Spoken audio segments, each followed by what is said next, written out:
Live nakuha po ito sa Vatican City kung saan isinasagawa ang inaugural mass para kay Pope Leo XIV. Seremonya po ito na hudyat ng kanyang opisyal na pamumuno bilang lider ng Simbahang Katolika, mahigit 2 linggo matapos ang conclave. Ang iba pang detalye, ihahatid namin maya-maya lang. Magandang hapon po. Malubha ang lagay sa ospital ng isang lalaking biktima ng pamamaril sa Tondo, Maynila. Isang estudyante ang nadamay sa pamamaril. Ang nahulikam na krimen sa pagtutok ni EJ Gomez. Kuha ang CCTV na yan sa Laliana Street, Barangay 104, Tondo, Maynila, alas 10 ng umaga kahapon. Naglalakad ang isang lalaki at babae. Maya-maya, bumunot ng baril ang lalaki at pinaputukan ng lalaki na kaputing t-shirt na tinamaan sa tiyan. Muling nagpaputok ang gunman kasabay ng pagtakbo ng biktima at mga tao sa lugar. Agad umalis ang sospek at kasama niyang babae na napag-alamang asawa niya. Sa investigasyon ng pulisya, hindi magkakilala ang gunman at biktima. Nagkaroon sila ng isang mainit na pagtatalo doon sa daan. According doon sa asawang babae, yung suspect, pagka-uwi niya, nagulat na lang siya kasi galit na galit daw. Inaawat niya hanggang doon sa, sinundan pa niya doon sa karsada. Inaawat niya pero nagulat na lang siya nung bigla na lang nagpaputok talaga yung asawa niya. Tinamaan daw po yung lapay niya. Yung bituka niya po pinutol po yung lumabas. Yung atay niya po tinamaan po. Saka may second operation pa po siya kasi may bala pa po. Nadamay sa pamamaril ang babaeng nakapulang t-shirt sa CCTV na tinamaan ng bala sa hita.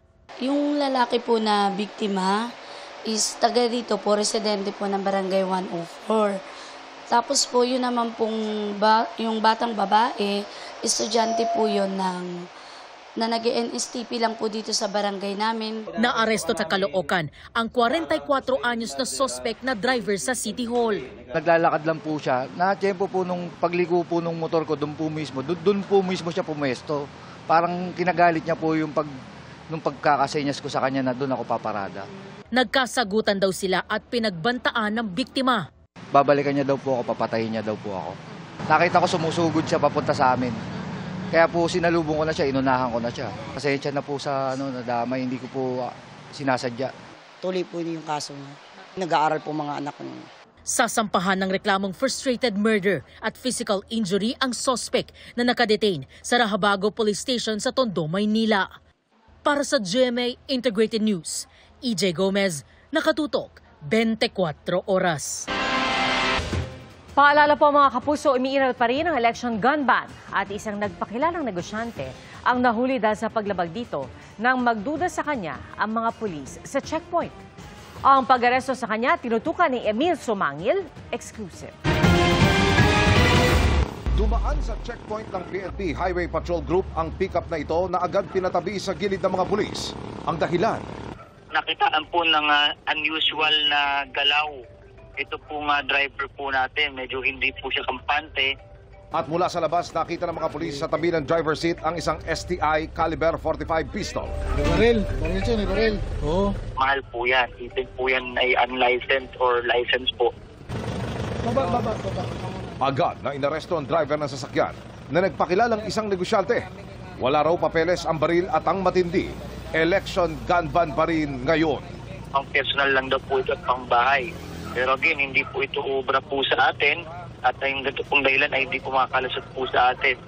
Hindi pa nagbibigay ng panig ang suspect na sakaling mapatunayang guilty, 8 hanggang 12 taong pagkabilanggo ang pwedeng parusa. Para sa GMA Integrated News, Emil Sumangil, nakatutok 24 oras.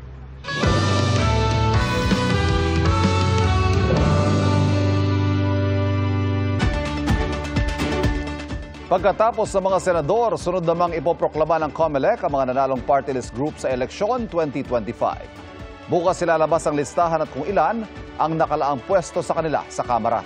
Nakatutok si Darlene Kai. Nagsimula na ang COMELEC na padalhan ng imbitasyon ang mga ipoproklamang party list group na nagwagi sa eleksyon 2025. 63 party list representatives ang poproklama alas 3 ng hapon bukas. Pero bukas pa ilalabas ng COMELEC ang listahan ng party list groups at kung ilan ang nakalaang pwesto para sa kanila sa Kamara. Sa ilalim ng Party List System Act, dapat 20% ng kabuang bilang ng miyembro ng Kamara ay mga kinatawan ng party list groups. Ang mga party list na makakakuha ng 2% ng kabuang bilang ng mga boto ay bibigyan ng isang pwesto sa Kamara. Madaragdagan ang bilang ng pwestong ibibigay kada partido, organisasyon o koalisyon kapag nakakuha sila ng mahigit sa 2% ng kabuang boto. Layo ng party list system na bigyan ng pagkakataon ng mga Pilipino mula sa marginalized at underrepresented sectors, organizations at parties na tumulong sa pagbuo at pagpapasa ng mga batas. Kaya sa susunod na eleksyon, hindi natatanggapin ng COMELEC ang party list groups na ipinangalan sa TV show o ayuda ng gobyerno. Nandiyan na po kasi may mga pangalan na gamit yung mga sikat ng telenovela o kaya naman yung mga sikat na ayuda ng pamahalaan. Sa mga susunod pong pagpapa-accredit, hindi na po natin papayagan yan. Mas maganda po nakabase ang pangalan nila sa advokasya. Samantala, naniniwala ang COMELEC na sapat na ang random manual audit para i-check kung tugma ang bilang ng mga boto sa kada balota at sa transmit na election returns. Ang random manual audit ay ang random na pagpili ng ilang presinto para mano-manong bilangin ng mga boto kada balota at ibangga ito sa election returns ng automated counting machine. Yan ay bilang tugon sa hinihiling ng kampo ni Pastor Apollo Kibuloy ng manual recount ng lahat ng boto para sa pagkasenador. Wala po kasi tayo, Sir Oli, na budget para dyan sa mga pagbibilang na ganyan. Kapag kasi nag-manual count, Sir Oli, sa isang automated election, hindi po siya full automation. Kung sa pagbibigyan po natin sila, sino po magbibilang? Saan bibilangin? Magkano ang budget? Saan kukuhanin ang budget? Anong proseso? Anong procedure ng pagbilang? Gate ng COMELEC, ipinapatupad lang nilang nakasaad sa batas at kung sakaling kailangan ng manual recount, dapat ay repasuhin ng Election Automation Law. Para sa GMA Integrated News, Darlene Kai, nakatutok 24 oras. Kung si Vice President Sara Duterte, handa raw harapin ang impeachment trial laban sa kanya at sinabi pang gusto niya raw ng bloodbath, ang ilan po mga senator-elect naman naniniwalang dapat manaig ang pagpapakita ng matibay na ebidensya. Nakatutok si Jonathan Andal. Pagkaproklama kahapon kay re-election ni Senator Amy Marcos, sinabi niyang hindi muna siya magkokomento sa impeachment ng kaalyado niyang si Vice President Sara Duterte. Hanggang talagang magkaroon ng mga katibayan na makakapagkumbinsi sa atin, hindi naman maaaring magsalita. Pero sa isang pahayag sa social media, sinabi niyang panahon na para ibasura ang impeachment laban sa bise. Sinabi raw kasi ni Navotas Representative Toby Tiangco, campaign manager ng Alyansa para sa Bagong Pilipinas ng administrasyon, na nasuhulan ang ilang kongresista kaya nagpirmahan noon para ma-impeach si Duterte. Handa raw ang kapatid ng Pangulo na dumulog sa Korte Suprema tungkol dito kung may tetestigo.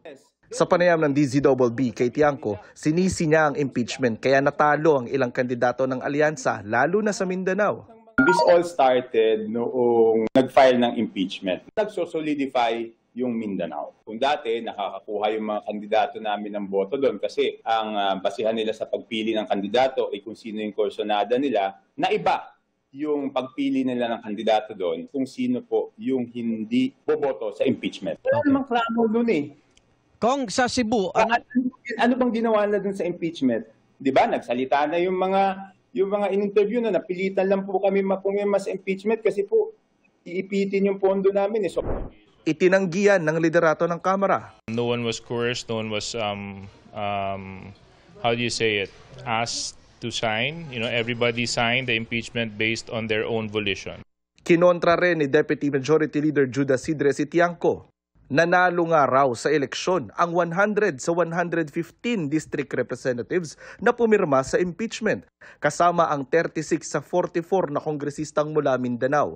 Si Sagip Party List Representative at Senator-elect Rodante Marcoleta, natatayong Senator Judge, sinabing mali ang basihan ng impeachment. Nakita ko kasi kung paano nila inilatag.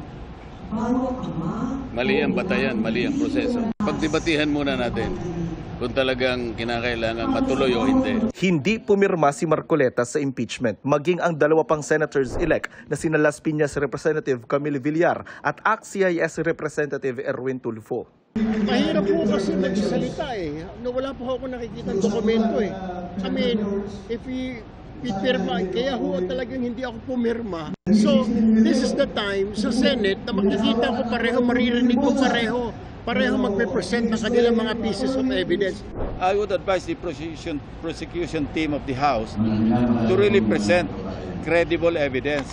Ang ibang bagong proklamang senador ayaw muna magkomento sa impeachment. No comment muna po ako dahil magiging impartial po kami kung magkakaroon po ako ng komento ukol dyan.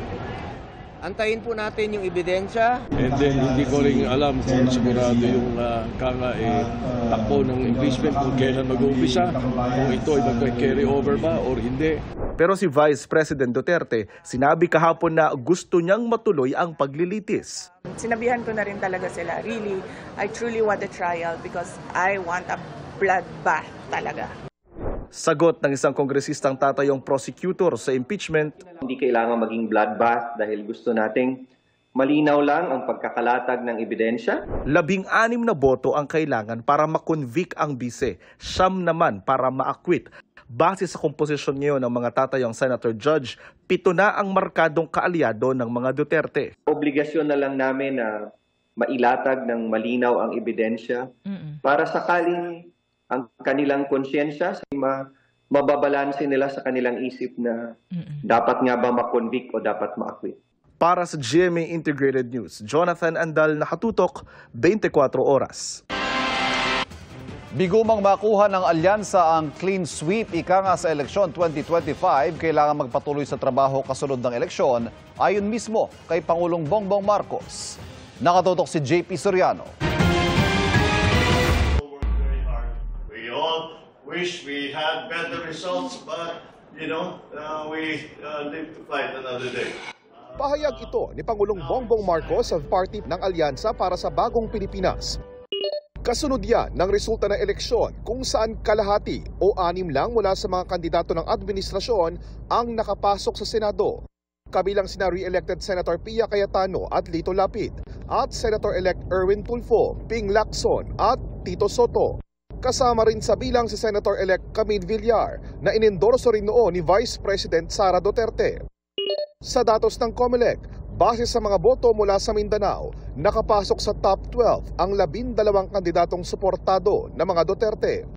Ang campaign manager ng alyansa na si Navotas City Representative Toby Tiangco, isinisi ang resulta ng eleksyon sa Mindanao sa paghahain ng impeachment laban kay Vice President Sara Duterte.